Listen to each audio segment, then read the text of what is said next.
Kami tahu Tuhan bahwa Engkau Allah yang setia. Melewati gunung, melewati lembah, melewati suka, melewati duka, Engkau Allah yang berjalan bersama dengan kami. Dan kami percaya, kami meneguhkan hati kami bahwa sepanjang tahun ini Engkau Allah yang sama yang menyertai kami di tahun-tahun sebelumnya. Engkau Allah yang akan berjalan bersama kami sepanjang tahun ini. Tuhan, kami percaya bahwa tahun ini adalah tahun di mana Engkau akan bekerja secara luar biasa dalam setiap hidup kami. Oleh karena itu persiapkan hidup kami sepanjang tahun ini Tuhan. Untuk dengar-dengaran akan suara-Mu, untuk terus mengikuti kemanapun Engkau melangkah. Terima kasih Bapa, di dalam nama Yesus. Amin. Silahkan duduk. Wow. Berapa banyak saudara diberkati dengan lagu tadi? Saudara, lagu tadi adalah lagu yang lahir diciptakan dari keluarga di tempat ini. Penciptanya yang lagi main keyboard. Dan yang luar biasa saudara bahwa lagu ini beserta lagu Kemenanganku itu akan di launching minggu depan. Itu akan ada di berbagai platform saudara. Di platform musik di Indonesia saudara bisa download, saudara bisa dengarkan, saudara bisa share, saudara bisa bagikan dan jangan lupa subscribe. Wah. Oke. Saudara, saya percaya bahwa malam hari ini ada satu pesan yang Tuhan ingin lepaskan di tengah-tengah kita. Bulan ini adalah bulan tentang value.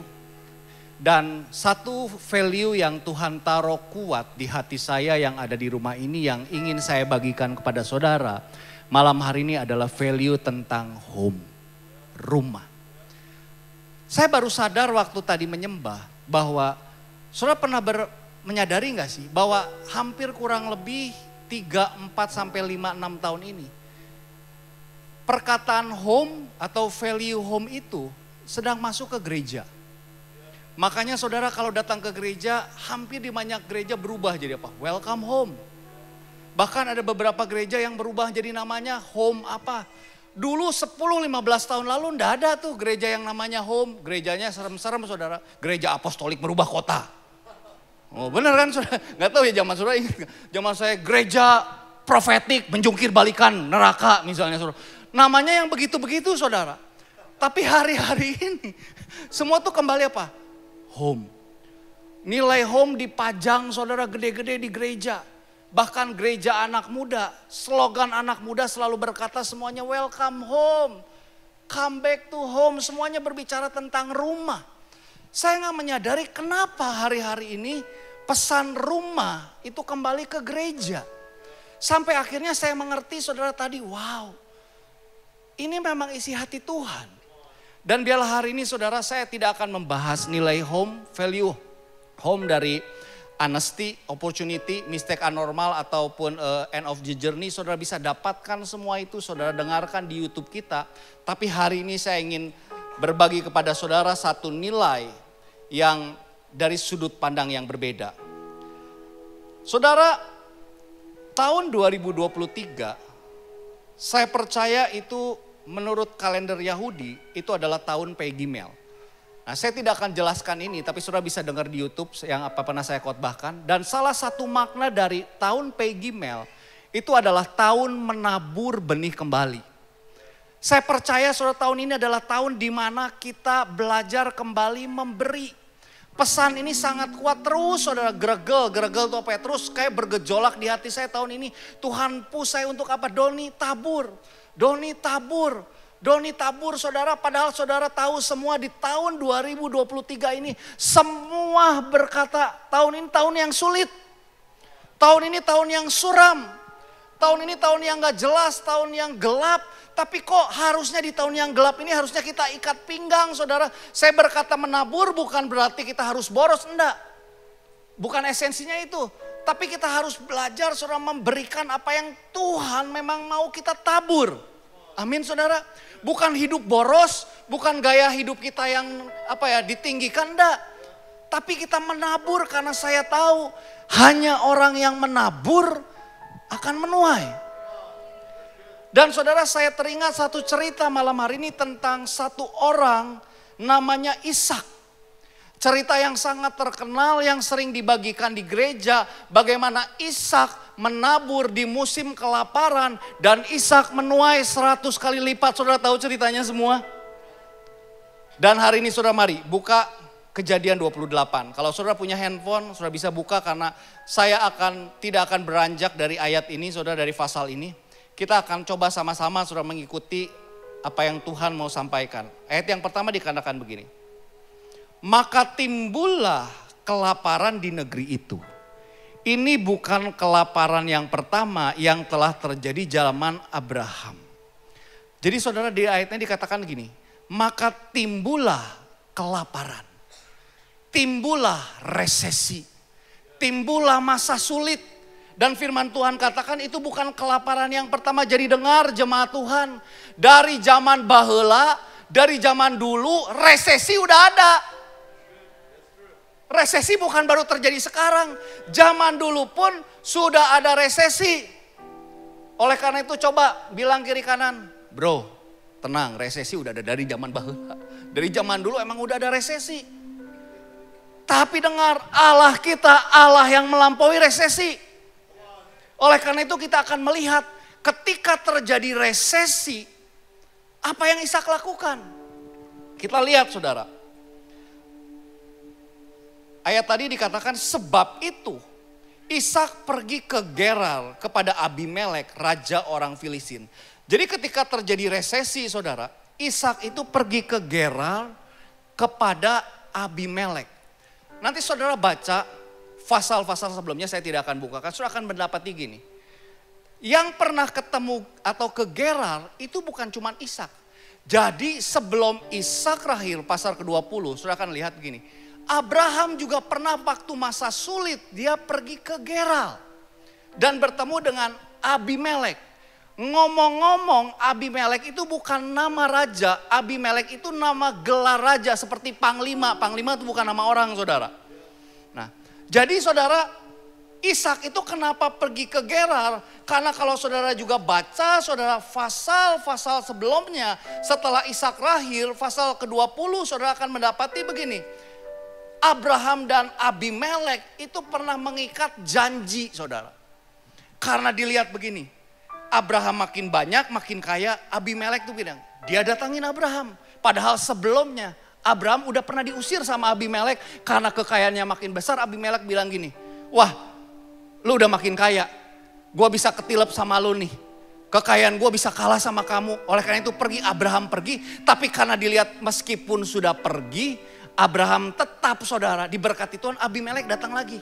Dia bilang, Abraham, aku lihat kamu nih berkati Tuhan. Yuk bikin perjanjian hari ini. Kamu tidak akan mengusik aku tidak akan mengusik kamu. Kita partneran, bikin covenant. Saudara, kenapa Ishak itu pergi ke Gerar? Karena Ishak tahu papanya punya perjanjian dengan Abimelek. Maka dia pergi saudara. Nah, lalu dikatakan ayat 2 begini. Lalu Tuhan menampakkan diri kepadanya serta berfirman. Janganlah pergi ke Mesir. Ternyata dari ayat ini kita bisa melihat. Ishak itu bukan hanya mau pergi ke Abimelek. Dia mau pergi ke Mesir. Kenapa ke Mesir? Karena Mesir itu adalah negara yang kaya. Mesir itu adalah negara yang makmur. Ishak berpikir, wajar dong berpikir waktu terjadi resesi. Aku akan cari tempat yang makmur. Yang mungkin di Mesir itu bisa memberikan aku makanan.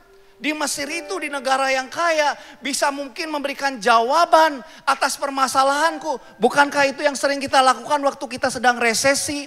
Kita sedang dalam kesulitan. Kita cari orang-orang yang punya perjanjian. Gue udah pernah tolong lu nih, tolong gua dong.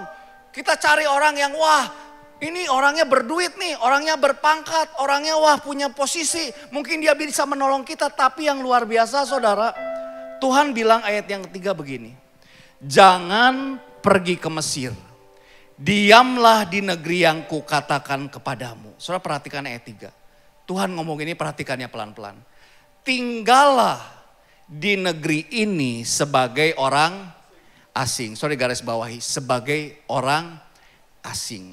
Lalu dikatakan begini, kalau engkau tinggal Tuhan bilang, maka konsekuensinya kalau kamu taat, kamu tinggal sebagai orang asing, Aku akan menyertai engkau dan memberkati engkau. Saudara perhatikan ya.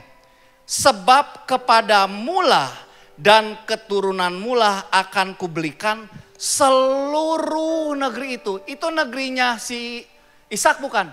Bukan. Tapi Tuhan berjanji, aku akan memberikan kepadamu dan keturunanmu seluruh negeri ini. Dan aku akan menepati sumpah yang telah kuikrarkan kepada Abraham ayahmu. Saudara perhatikan ayat 4, Tuhan itu mengulang kembali. Ternyata gak cukup sekali, Tuhan ngomong gini, aku akan membuat banyak keturunanmu seperti bintang di langit. Perhatikan, Tuhan ngomong yang kedua kali begini, aku akan memberikan kepada keturunanmu seluruh negeri ini, dan oleh keturunanmu semua bangsa di bumi akan mendapat berkat. Karena Abraham telah mendengarkan firmanku, memelihara kewajibanku kepadaku, yaitu segala perintah, ketetapan dan hukumku. Jadi tinggallah Ishak di Gerar. Ishak itu apa? Taat sama Tuhan. Dia tinggal di Gerar. Amin.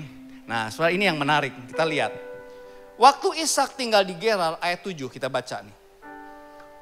Ketika orang-orang di tempat itu di Gerar bertanya tentang istrinya, berkatalah ia, dia saudaraku.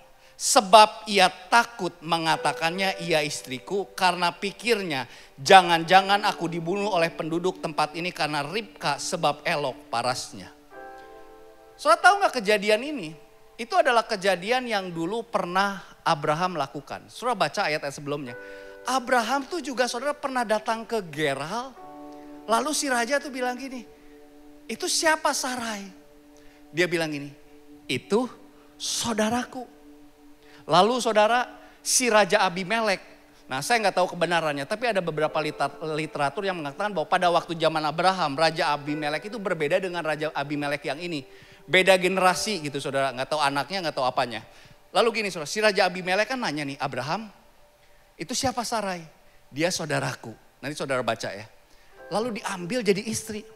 Pada waktu diambil jadi istri, sebelum dia bersetubuh saudara. Tiba-tiba malam-malam tuh si raja tuh dapat mimpi. Tuhan datang, kamu mengambil istri nabi Tuhan. Kamu buat salah.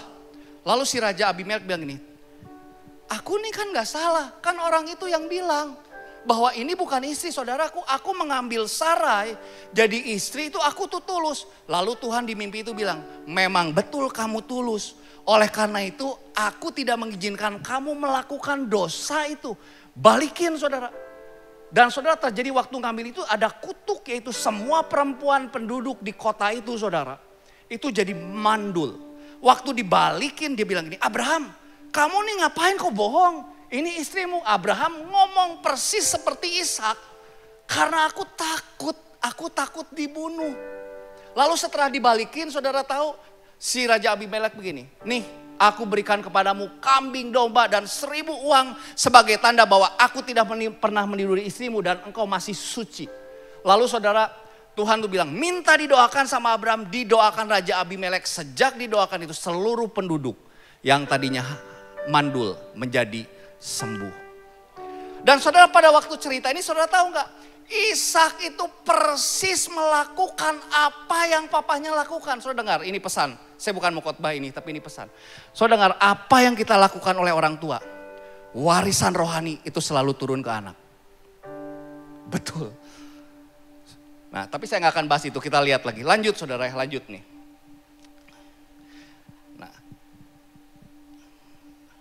Nah lanjut, dikatakan ayat 7 begini.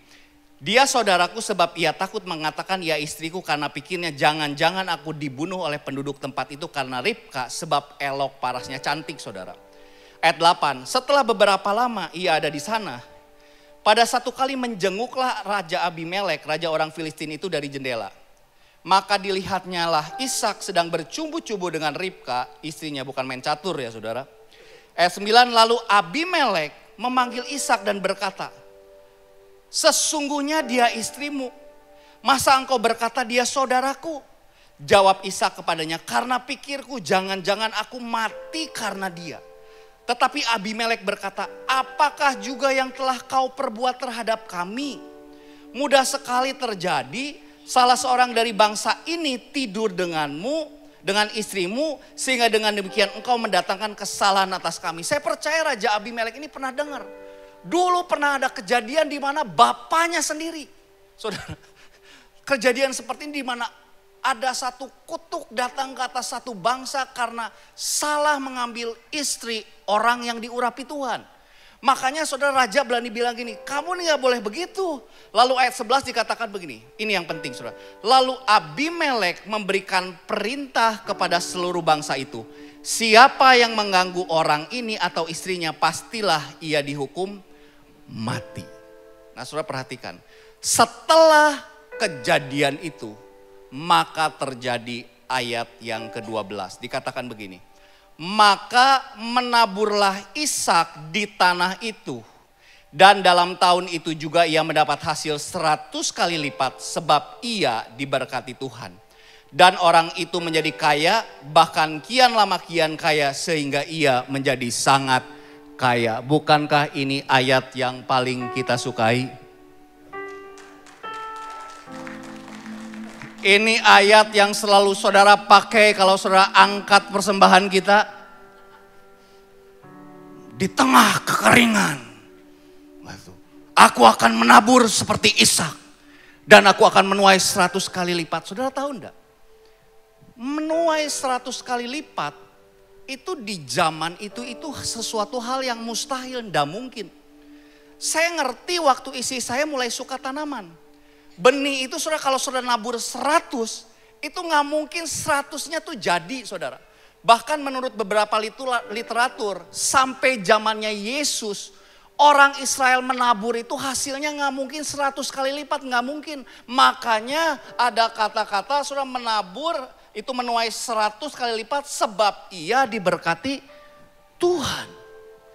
Tapi tahukah saudara, Ishak itu menabur setelah kejadian yang tadi saya ceritakan. Sebelum menabur tadi Ishak apa? Dia ngomong bahwa Ribka adalah saudaranya. Kenapa dia ngomong? Karena dia takut dibunuh. Sampai raja keluarin ini saudara. Ayat yang ke-11. Lalu Abimelek memberikan perintah kepada seluruh bangsa itu. Siapa yang mengganggu orang ini Ishak atau istrinya, pastilah ia akan dihukum mati. Saudara dengar, ini pesan penting. Selama Ishak punya mentalitas pengungsi, Ishak tidak pernah menabur. Ketika raja ngomong, Ishak, aku jamin kamu, istrimu dan semua keluargamu, tidak ada satu orang pun akan menyentuh hidup kalian, merongrong kalian. Maka di titik itu Ishak menjadi secure, maka mentalitasnya berubah dari pengungsi jadi penghuni. Ketika dia mempunyai mentalitas penghuni, maka detik itu selanjutnya muncul ayat selanjutnya, lalu menaburlah Ishak. Saudara dengar, ini satu pesan yang saya ingin bagikan kepada saudara, bahwa selama saudara dan saya kita memiliki mentalitas pengungsi dalam hidup kita, maka kita tidak akan pernah melakukan sesuatu pun yang ajaib di dalam hidup kita bersama dengan Tuhan. Saya kasih contoh yang gampang. Saya orang Indonesia. Saya lahir di Indonesia. Saya lahir di Tasikmalaya. Kalau saudara dengar logat saya logat Sunda. Saya jago nyanyi cing cangkeling saudara. Oh jangan Pastor Andi. Kalau saya nyanyi nanti saudara bertobat semua. Waduh saya yang bingung saudara minta altar kok. Saudara tapi begini, saya sebagai orang Indonesia, tapi saudara tahu mata saya sipit. Ini kayaknya ada turunan Hong Kong, artis dari sana mungkin. Wes. Dan saudara saya begini, saya tidak akan pernah lakukan apapun atas bangsa ini. Kalau saya mentalitasnya penghuni, saya punya pikiran ini, susahlah kita nih kaum minoritas. Kita nih mau jadi apapun susah di sini ditekan, mau jadi jenderal susah, jadi apapun susah. Saya mentalitas, saya tinggal di Indonesia, tapi mentalitas saya apa? pengungsi. Sampai saya punya mentalitas penghuni, maka saudara saya akan lakukan apapun untuk berkontribusi, membangun, membuat bangsa ini menjadi lebih baik. Saya kasih contoh yang lebih mudeng sama saudara. Saudara bekerja di sebuah perusahaan. Mentalitas saudara apa? Mentalitas saudara karyawan, pegawai atau pemilik? Kalau saudara mentalitasnya pegawai, saudara maaf saya akan katakan, saudara tidak akan pernah bekerja melebihi perusahaanmu bisa gaji. Saudara tidak akan pernah bekerja melebihi apa yang bosmu suruh. Yang penting saudara apa? Gua kerja, semua job desk selesai, semua OKR beres, semua yang bos katakan saya kerjakan, perusahaan udah, pokoknya jalan baik, gua digaji, gua balik, udah. Tapi waktu kita punya mentalitas pemilik, maka akan berbeda. Kita akan bekerja melebihi gaji yang dibayarkan perusahaan. Kita akan melakukan segala sesuatu lebih daripada apa yang bos katakan. Apa yang bos perintahkan. Karena kita tahu apa? Kita bukan hanya karyawan tapi kita pemilik di mana begini. Kalau perusahaan ini maju, perusahaan ini untung, saya pemilik diuntungkan. Orang yang punya mentalitas itu saudara tahu yang bos-bos, saudara yang pemimpin-pemimpin, leader-leader. Itu orang akan bertumbuh dan melakukan perkara-perkara yang besar akan dipercaya lebih lagi. Betul saudara? Demikian pula kenapa saya sampaikan ini saudara, ini saya sampaikan dalam kasih Tuhan. Saya mau bilang begini, saudara tidak akan pernah menabur apapun, baik bagi bangsa ini, baik bagi gereja, bagi keluarga atau apapun, selama mentalitas saudara adalah mentalitas pengungsi. Sampai kita minta punya mentalitas penghuni, maka saudara akan menabur. Kenapa? Karena waktu menabur, saudara tahu waktu Ishak menabur, maka detik itu Ishak terikat dengan tanah yang dia injak. Saudara tahu enggak? Abraham tidak pernah ada kata di Alkitab Abraham itu menabur. Abraham itu saudara dia itu menggembalakan kambing domba, dia nomaden. Dia itu berpindah-pindah saudara. Tapi saudara, Ishak itu menangkap tadi yang ayat 2. Tinggallah sebagai orang asing. Maka aku akan memberikan kepada keturunanmu tanah ini. Saudara baca terjemahan lain dalam Alkitab bahasa Inggris saudara. Dan dalam bahasa aslinya kata keturunan itu ditulis dengan kata seed. Benih. Sehingga apa? Dia tahu. Aku menabur. Jadi gini, Ishak mengambil keputusan keluar dari kebiasaan papahnya. Ishak ambil keputusan untuk dengar suara Tuhan untuk apa? Dia terikat dengan tanah di mana dia injak karena dia percaya sama Tuhan. Dan hari ini saya mau katakan kepada saudara semua di tempat ini. Coba tolong tampilkan yang ada tanda panah. Saudara tahun ini mau menuai, amin. Tapi saudara sudah tahu, kita tidak akan pernah menuai tanpa menabur. Tapi saudara dengar, Ishak itu tidak akan pernah menabur sampai dia tahu rumahnya di mana.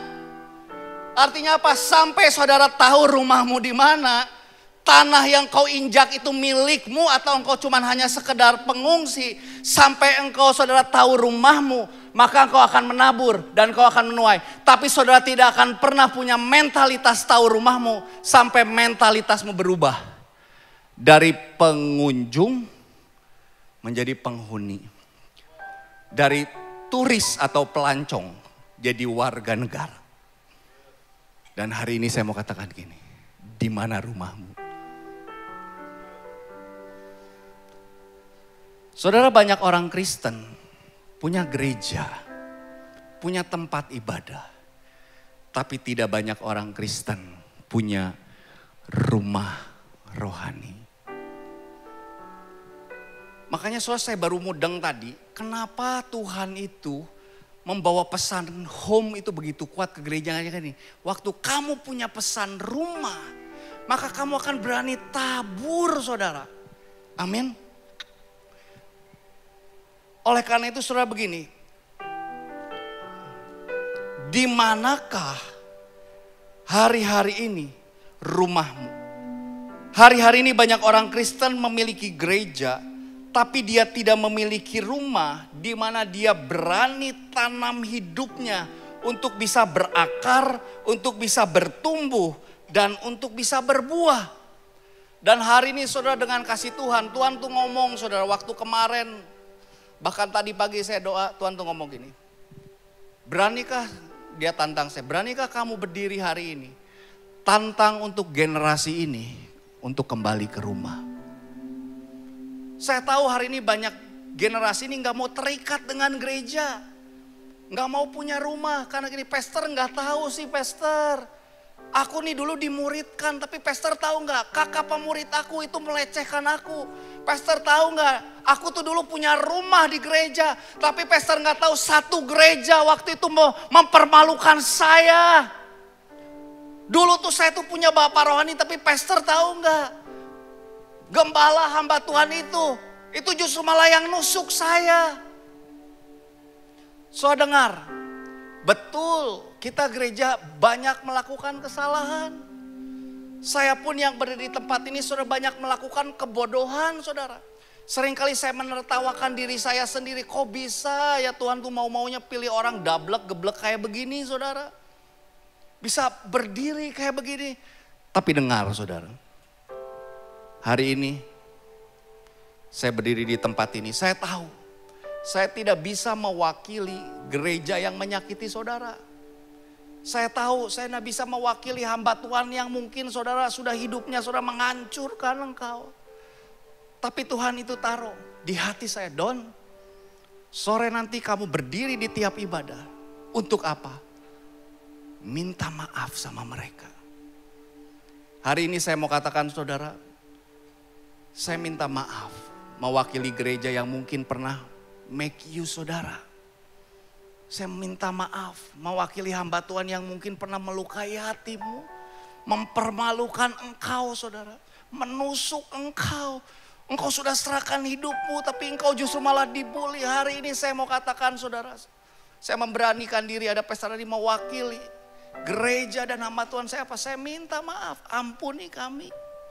Kalau kami sudah bikin kesalahan, kami bikin kebodohan sehingga hari ini begitu banyak anak-anak digunakan saudara oleh iblis untuk apa? Tidak punya rumah karena iblis tahu kalau kamu punya rumah kamu akan nabur. Kalau kamu nabur kamu akan nuai. Makanya iblis buat kamu sakit hati sama gereja. Pahit sama hamba Tuhan sehingga gini, jangan gereja-gerejaan lagi lah, udahlah. Pokoknya ke gereja itu cukup datang, cukup duduk, gak usah lebih dalam dah. Pokoknya udahlah saya setia, saya bayar perpuluhan. Saudara dengar, itu saja tidak cukup karena Tuhan tahu saudara. Hanya saudara menabur di rumahmu, maka tuaianmu akan 100 kali lipat. Tuaianmu akan maksimal, hidupmu akan maksimal. Oleh karena itu hari ini dengan kasih Tuhan,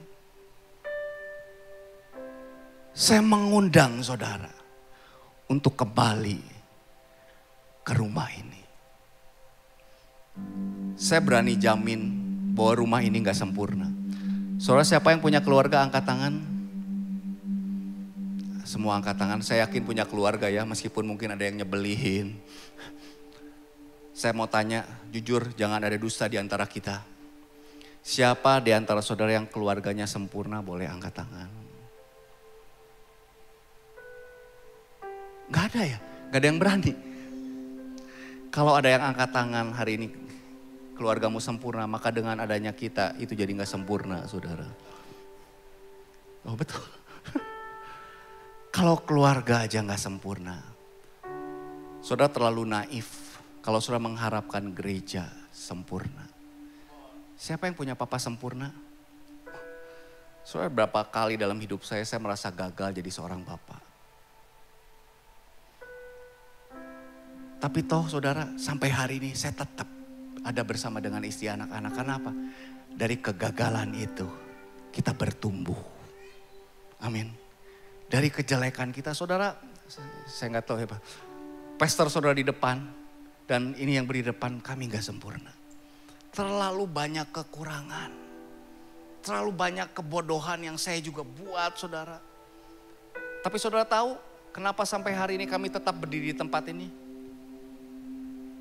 Karena kami tahu kegagalan kami, kebodohan kami, itu adalah batu pijakan untuk kami bertumbuh bersama dengan Kristus. Kami tidak akan menyerah karena kami gagal. Kami tidak akan mundur karena kami melakukan hal yang bodoh. Kami tidak akan berhenti karena kami capek. Tapi kami akan berhenti karena kami tahu tugas yang Tuhan berikan bagi kami sudah selesai. Oleh karena itu, keluarga di tempat ini, terutama yang sore ini biasanya banyak pendatang. Saudara, kalau saudara merasa nyaman, saudara berdoa, saudara tahu ini rumah, please datang. Tapi kalau enggak, it's okay. Dan hari ini saya akan menantang saudara untuk bergabung dengan komunitas kami.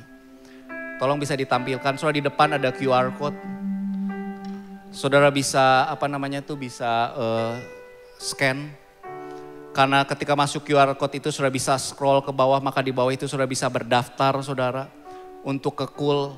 Dan saudara nanti juga kalau keluar di GC Office, saudara ada juga QR code. Dan kalau saudara lihat hamba-hamba Tuhan tadi yang melayani di belakang, saudara tuh di belakang yang pakai bajunya terang-terang, saudara berwarna-warni. Di handphone mereka juga sudah ditaruh QR code, saudara. Dan saudara bisa scan, saudara join bersama rumah ini. Memang kami bukan rumah yang sempurna, tapi kami rindu kita sama-sama menabur untuk menuai sepanjang tahun ini. Amin. Oleh karena itu mari bangkit berdiri yuk, saudara. Wow.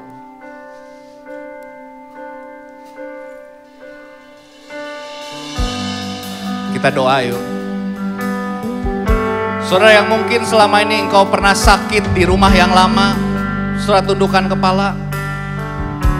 Saudara mungkin pernah dikecewakan, saudara pernah dihianati. Dan saudara rasanya sakit banget. Dan ketika engkau mendengar pesan ini, saya percaya Roh Kudus bicara dalam hatimu. Roh Kudus sudah bergerak di dalam hidupmu. Kalau saudara berkata, Tuhan, aku mau pulang ke rumah. Tuhan, aku mau kembali. Saudara boleh angkat tanganmu.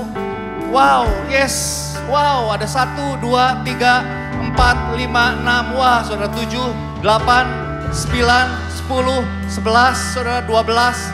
Mari angkat tanganmu, saudara. 13, 14. Yes, yes. Tuhan, saat ini aku berdoa untuk setiap tangan-tangan yang terangkat, Tuhan. Biar hari ini kasih-Mu menyembuhkan, kasih-Mu memulihkan, Tuhan. Bawa kembali setiap kami ke rumah-Mu. Bawa kembali setiap kami, Tuhan, untuk masuk dalam kepenuhan rencana-Mu. Dan hari ini aku berdoa, Tuhan. Biar kasih itu memulihkan, menyembuhkan di dalam nama Tuhan Yesus Kristus. Amin, amin, amin, amin.